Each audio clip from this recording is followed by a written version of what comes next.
Tonight, live from the PPM TV Marcy Street Studios, the 2016 Inspiration Awards. Tonight's live award broadcast is made possible by the generous support of Piscataqua Savings Bank, Portsmouth's local bank since 1877. Pierce Atwood LLP, with offices in Portsmouth, New Hampshire, dedicated to providing its individual and business clients with efficient, high-quality legal services. Seagate Studios, and Shannon and Josh Adler.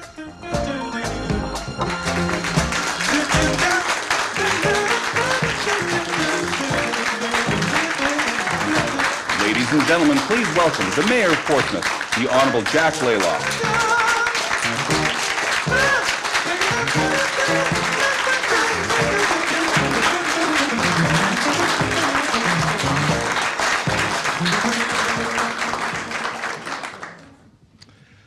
Good evening. It's my pleasure to be with you tonight to help celebrate the work, passions, and inspiration that Tammy Joslin, Katie Grazier, and Corrine Wallace represent within our city. The very nature of commitment and dedication is at the core of their work and so worthy of their collaborative appreciation. PPM TV presents the Inspiration Awards each year, bringing to light the spirit of connection our community members offer to our residents in such selfless ways. PPM TV is your connection to the community, a vehicle through which voices can be heard and local stories can be told. Run mostly through the skill and dedication of volunteers, PPM TV has established to help answer the question, what's your story? And I encourage everyone to become involved in the magical world of visual storytelling through the expertise and resources PPM TV has to offer. My congratulations to Tammy, Katie, and Corrine. Well-deserved recognition. Honored to be here to help them raise the flag, shout from the rooftops, write it in the sky, send up a flare on their behalf, and the contributions make toward the betterment of our community is beyond measure. And for that, the City of Portsmouth is eternally grateful. Thank you and congratulations.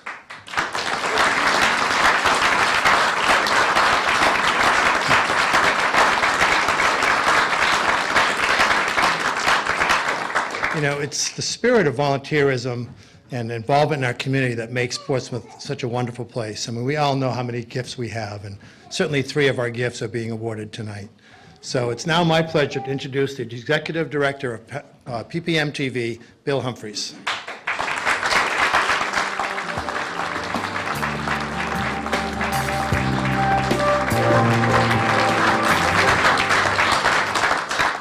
Good evening and welcome to the 2nd annual PPM TV Inspiration Awards.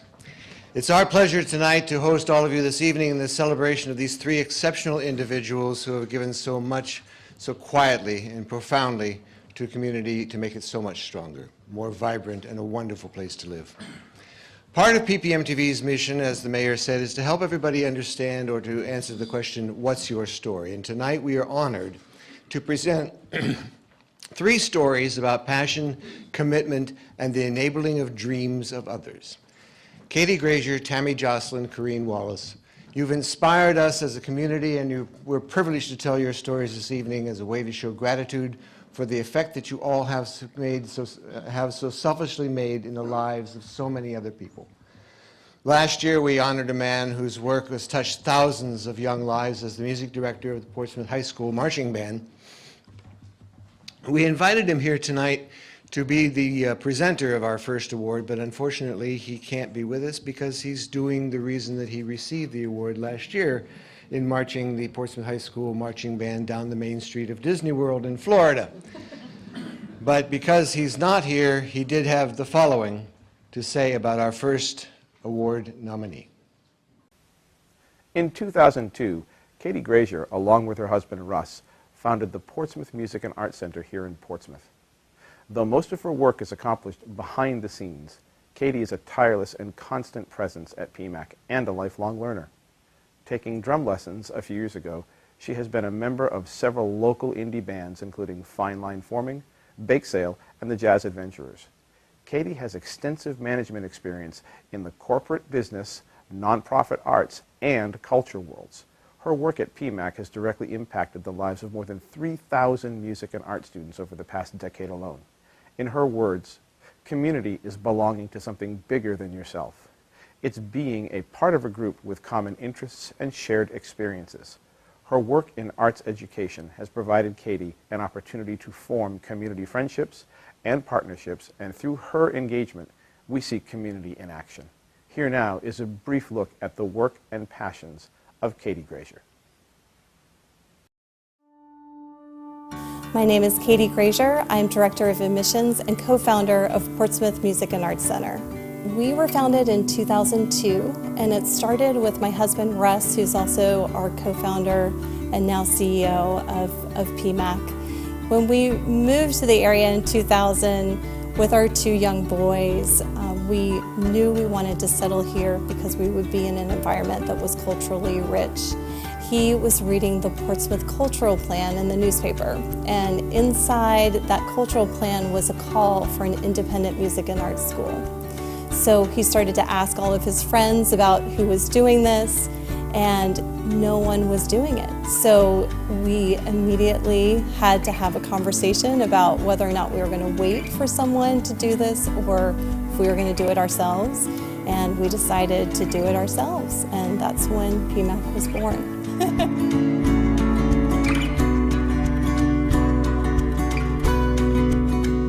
Music and art is crucial to everyone's creative ability to be able to have that balance in your life, especially for young students to be able to know what it is to create music or create art and be able to grow up with that appreciation is such an important life skill that they're able to take with them and carry on through their adult lives. We love offering programs for students of all ages. We have our 1-year-olds that come and do music class, and then we have programs for adults of all ages. So we have a wonderful, thriving adult education program, and that was one of the first programs that we started at PMAC, was providing ensemble opportunities for adult students who've never played an instrument before. We have about 750 students that come in our doors every week, and I handle all of the registrations.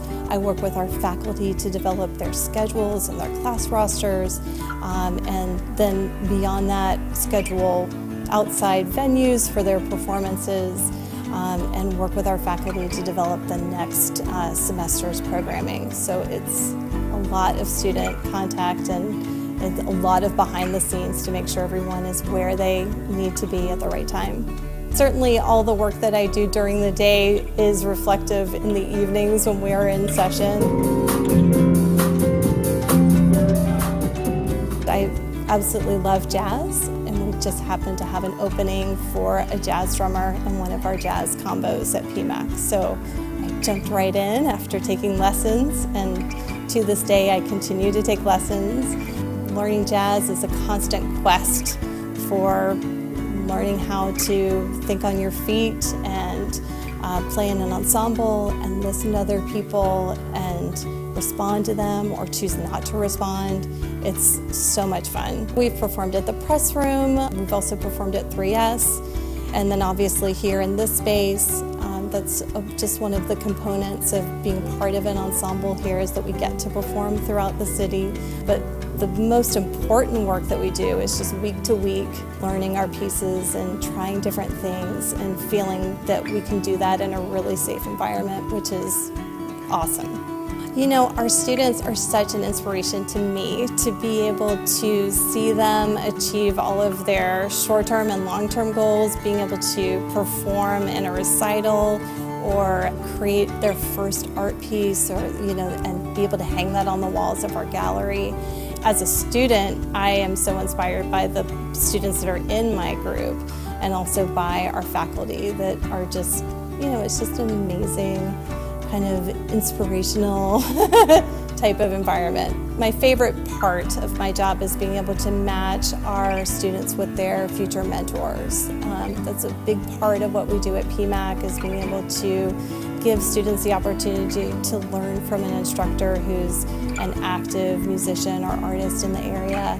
And If I can do that every day and facilitate that match and give our students opportunities to achieve their goals, I'm doing great. You know, I feel that's such a wonderful thing, and that's why I love this job so much. Ladies and gentlemen, please welcome Miss Katie Grazier.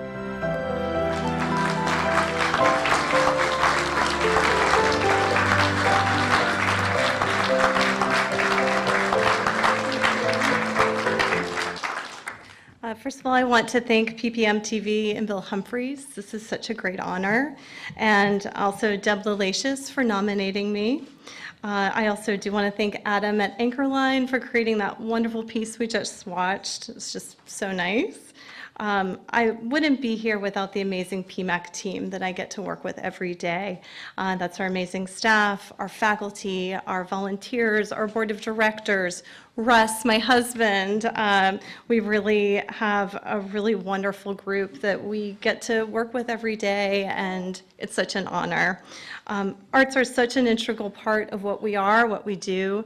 It's our past, it's our present, it's our future, and I feel so honored to be part of an organization that provides educational opportunities for students of all ages, and receiving this award is such, like I said, an honor. Thank you so much.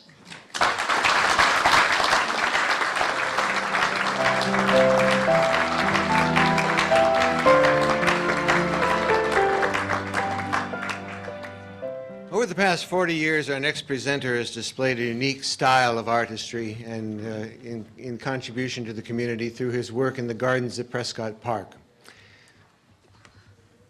He received the 2015 Inspiration Award for the beauty that he has created there. And tonight we welcome him back as our next presenter. Ladies and gentlemen, Mr. Michael Warhurst.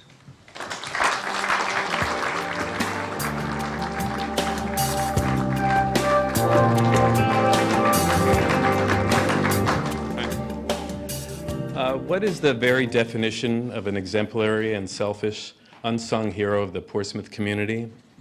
Perhaps someone who has been volunteering at Families First once a week since 2014, or even longer, through United Way and Big Brothers Big Sisters. Someone whose first response to the question of how they would like to be involved as a volunteer is to say, I just want to help wherever I'm needed the most. And then turns around with, what do you need help with today? Corrine Wallace exemplifies the flexibility and the desire to simply help others, an invaluable asset to any nonprofit with ever-changing needs. The support she provides isn't glamorous, but it is what makes a difference.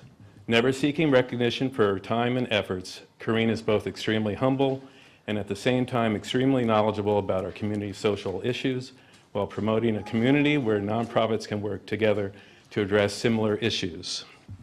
A passionate and confident community leader who operates beyond the typical volunteer description, take a moment now to view a glimpse of Corrine Wallace in the thick of it all, creating lasting change for children and families throughout the Seacoast region. I had no idea I was going to be nominated for this. As a matter of fact, the letter came in.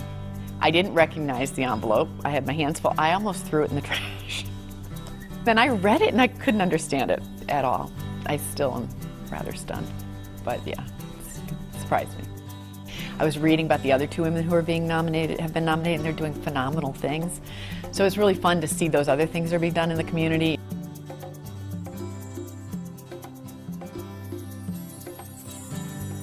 Corrine is really quite amazing because I think the best way to describe her is that she goes beyond the volunteer description. So we require that every volunteer gives at least 6 months commitment, as well as goes to the classroom once a week to read. And that ranges from about 20 minutes to a half hour. And Corrine, she reads at 3 child care centers and Head Starts, so in Somersworth, Dover, and Rochester. I get to go pick the books out. I get to go play in the library and find books that I think are appropriate for the class, or maybe it involves what they're learning. I was reading Eric Carle books to one class because they were doing a project on Eric Carle. So it's those sorts of things. Try and find books that the kids that will hold their interest. It's hard for these kids. They're 3 to 5 years old. It's hard to sit. They don't come from backgrounds where reading is necessarily encouraged. So just getting them to sit and keep their hands and feet to themselves, pay attention to a book, can be a real challenge. Corrine is an awesome big sister. We just love her here. She has been matched with a 10-year-old girl for the last 3 years. And it's been a great experience. Yeah, I've learned a lot. She's taught me a lot. She comes from some tough situations, and she really is very resilient and very smart. You have to stay on your toes. So I do that, and then I volunteer at Families First once a week. One point in time, I was typing in what they called kind words from patients or people that had participated in the parenting classes.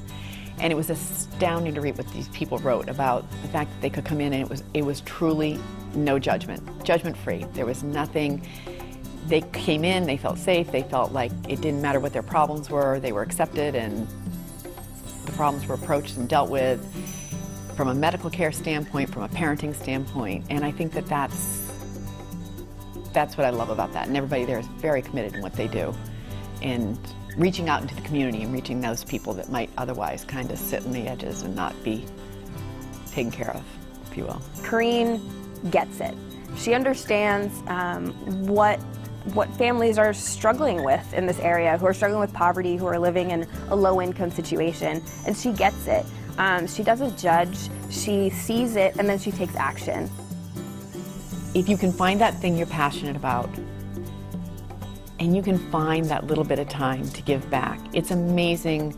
You get far more than you give when you give back. Like when I do what I do, you get to see a whole nother side of your community that you might not other. We get in our bubbles, we get into our workspaces, we get into our family lives. When you start getting out there and reaching out and seeing what else is out there, you learn so much more about your community, but you get so much back in return. And I just think that if everybody took just a little bit of our crazy lives, and we are all crazy busy, but if you found just even that hour a week, and we all have that hour a week we could give back somehow.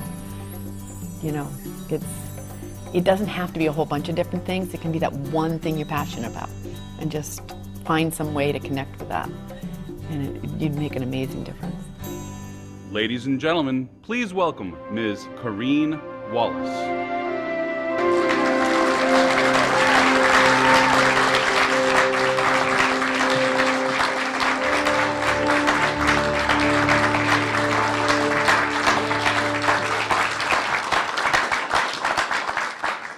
Thank you. Like I said before, I'm still overwhelmed and slightly humbled by all this, but I think what I'd like to say is, you know, I feel very honored that I get to work with 3 amazing organizations that do such incredible things for our community. And, you know, from Families First, that provides health care and dental care and parental guidance to families, again, in a judgment-free zone. Truly, they come in and they get whatever they need, from social work to nursing to dental care to health care. It's phenomenal, right? And then you have United Way that gets kids on their feet, right, from the beginning, and tries to find that way to reach out to kids. And we have our Women's Leadership Council that also gives back. We have a community baby shower coming up in a week that's going to give back to those women that would never have a baby shower because it's not there for them. They don't have the means to do it. Their families don't have the means to do it. And when you see what these women walk away from an educational standpoint and from the basket they walk away from, it's phenomenal.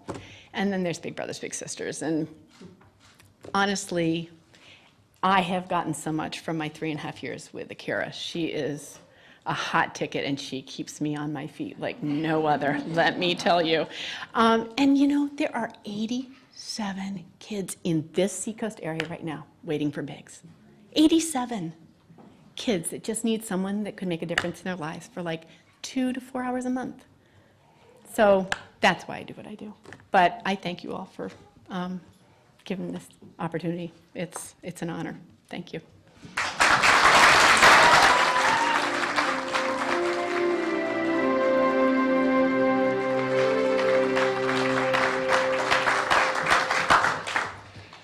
As with Eric Gagnon, our next presenter couldn't be with us tonight for the reason that she won the award last year. She is, as we speak, stage managing the In the Mood, a 1940s musical review at the Music Hall just a few blocks away. But she did take time, Jana Morris took time out of her schedule to have these words about tonight's 3rd honoree. When was the last time someone entered your office to ask, "Do you love me?" When was the last time someone stopped you in the hallway for a quick chat and a hug? As Outreach Director for Operation Blessing and founder of Seacoast Adopt-A-Block, it's all part of the day, every day, for Tammy Jocelyn. Tammy takes care of people. She offers care, home maintenance, and repairs for the elderly and others. She's the driving force behind a mobile food pantry, bike and coat giveaways, a battery and light bulb outreach program, food baskets at Thanksgiving, and gifts at Christmas. And in her spare time, she coordinates classes on budgeting and other life skills for adults living in public housing, then arranges swim lessons, taekwondo, and open recreation for children.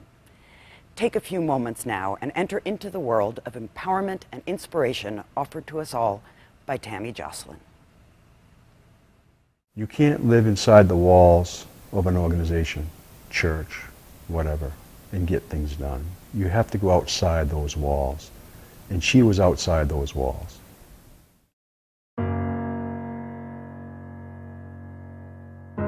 You know, anything I say is still not even going to be, show you guys, tell you guys exactly, the person she is. She's just selfless.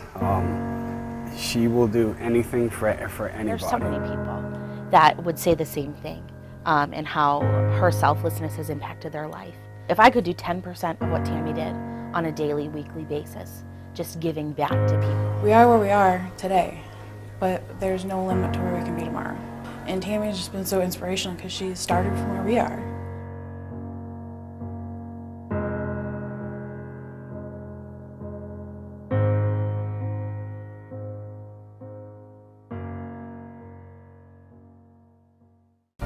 Hi, my name's Tammy Jocelyn, and I'm the Outreach Director of Seacoast Adopt-A-Block, which is an outreach ministry of Operation Blessing here in Portsmouth, New Hampshire. Seacoast Adopt-A-Block was birthed out of a missions trip that we went on from our church to Los Angeles to the Dream Center. I fell in love with the outreach ministry Adopt-A-Block, where several buses had gone out to several locations with all kinds of items of need, from furniture, clothes, mattresses, and a bus full of volunteers. One visit I was cleaning a crack house, cleaning apartments and providing food. Another one we swept sidewalks and raked yards. And whatever the need was in that community, we took care of, from the homeless to the runaways, teenagers in Genesis Beach. The one common denominator was the same leader, but many volunteers, so you could build a relationship and trust with the ones that lived in that neighborhood, to break down barriers of color, race, or even religion. So I came back to Portsmouth thinking, okay, Portsmouth does not have the great need that Los Angeles has, so where do I plug in and fit? And so a few months went by after prayer, and on the front page of the Portsmouth Herald, there was 3 elderly people that lived in the Frank Jones neighborhood seeking help or assistance. I went and met with these 3 elderly residents of Frank Jones neighborhood and said, we're going to be here every Saturday from 9 to 1, and these are the things that we can do. And we bought rakes, and we raked, and we cleaned garages, we cleaned gutters, we even did some sheetrocking, we did a roof, we re-puttied windows. Whatever the need was, we did it. It's just exploded, since that day. And now we do annual outreaches, Thanksgiving, Christmas, one day to serve. The last Saturday of every month, we do a food giveaway, and we go to the secured high-rise buildings of PHA, and we set up a store right in their rec room where we have meat and fruit and vegetables and canned goods and toiletries and just items that they need, because by that time they're out of money and no food stamps, and that last couple weeks are really tough for them. And it's amazing that we've been doing this 5 years, and they're in the hallways waiting when we get there, and we're getting really good at it. We can be set up in a half hour. And we let them choose. We tell them what the limitations are, and once everybody in the building has had an opportunity, we let them go through again. We don't take nothing back. Growing up, always in need and not really knowing for a season that you are in need until you get older and you meet your neighbors and you think, why are we different? And we dealt with a lot of addiction and lawlessness, and as I got older, I ended up living in my car for 2 years, and this great couple took me in, and I applied for a job at 13, couldn't work till I was 14. But the woman that hired me was a wise woman, and she said, well, why don't you do this? Let me put you in the supply room. Can you straighten this out for me? And she kept me busy till I turned 14. And even out of being needy, she saw something greater in me. And just this past year, she passed away. She was 96 years old. Her name was Mrs. Chase. And she saw great things in me. And I've always felt like if I could be a little Mrs. Chase in someone's life, that I felt like I succeeded. She was a strong woman of faith, and it wasn't something she pushed on anybody, she lived it. And that was probably my greatest example. We're all a phone call away of losing everything. So we need to be careful with that. People that lack resources, we like to use the word poverty, and that's the description. But that lack is, a lot of people I work with in housing, is situational that got them there. And so I just want to be the biggest cheerleader they got. That, you know what? Tomorrow's different. I'm really careful that, everybody I serve and the relationships I get in, it isn't to exploit. If they want to tell the story, that I'm real happy with that. But if two things that people would remember me is that I was faithful. But if I've done well 2 years from now, we won't be here together. We'll still be in a relationship, but you're going to be in your new house, and you're going to be in school, and the goals that they've set for themselves, that's where they will be if I've done well. Because I want them to build, I want them to go on, like the example in my life. I'm a blessed woman, and I want everybody to have that experience like that. You could be anybody, and she's going to reach out to help you. This is how my sister is. She just has a love for people. She's an inspiration to me. Ladies and gentlemen, please welcome Ms. Tammy Jocelyn.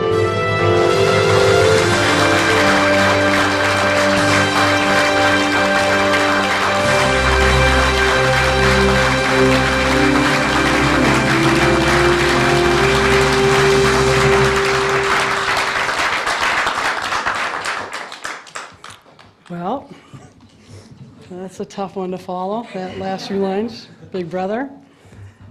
But first I'm going to just thank the Lord, because really, He's the reason I'm standing here. And I want to thank, Craig Welch for nominating me, that he saw something deeper, and bigger than sometimes I see. But really, I want to thank, really my pastor, my church, my family, for the opportunities. It wasn't from my husband, give me the freedom. My family, give me that encouragement.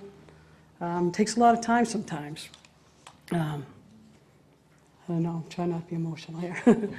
But this is very humbling, and I told Craig I'm gonna kill him when he gets back from California, because now these are really big shoes to fill, But I just love serving this community and serving my Lord, and thank you.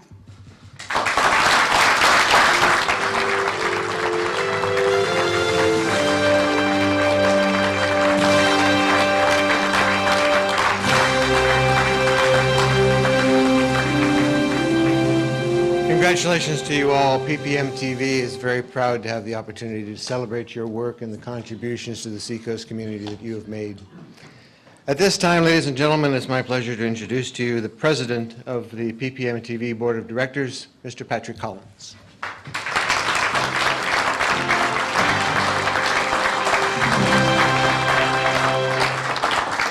Hi, everyone. Thank you all for coming tonight. Before I get into my final remarks to close the night out, I want to thank some people behind the scenes that made this night possible. First, I'd like to thank the three gentlemen who created the videos, the incredible videos that you just saw.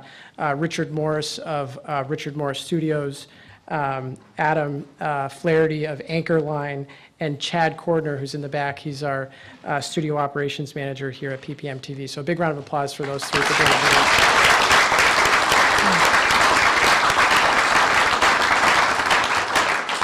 I'd also like to thank our board, and especially our secretary, Kathy Lewis, who is the glue that keeps our board together and put this event on her shoulders and really made this what it was. So thanks a lot to Kathy Lewis.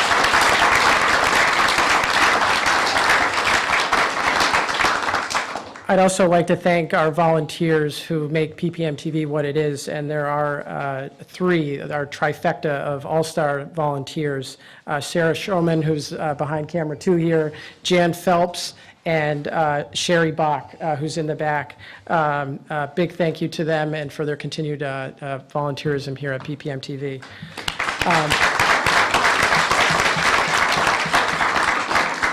And lastly, I'd like to thank Christine Waniak from the Face Cafe on State Street for doing the makeup for these three beautiful women tonight. So thank you very much.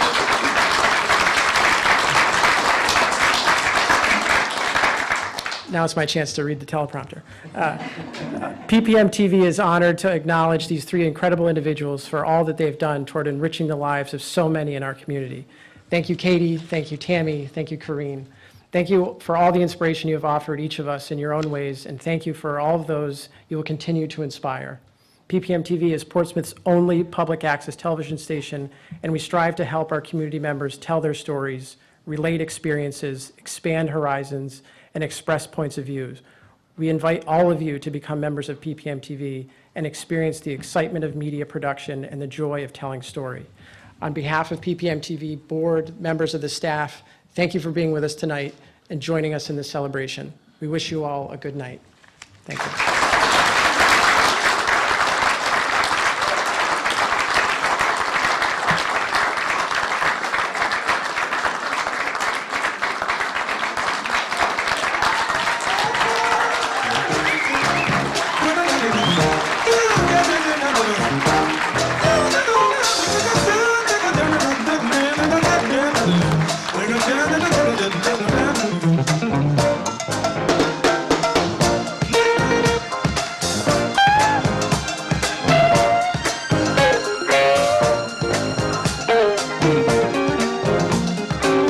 Tonight's Inspiration Awards ceremony has been a live presentation of Portsmouth Public Media.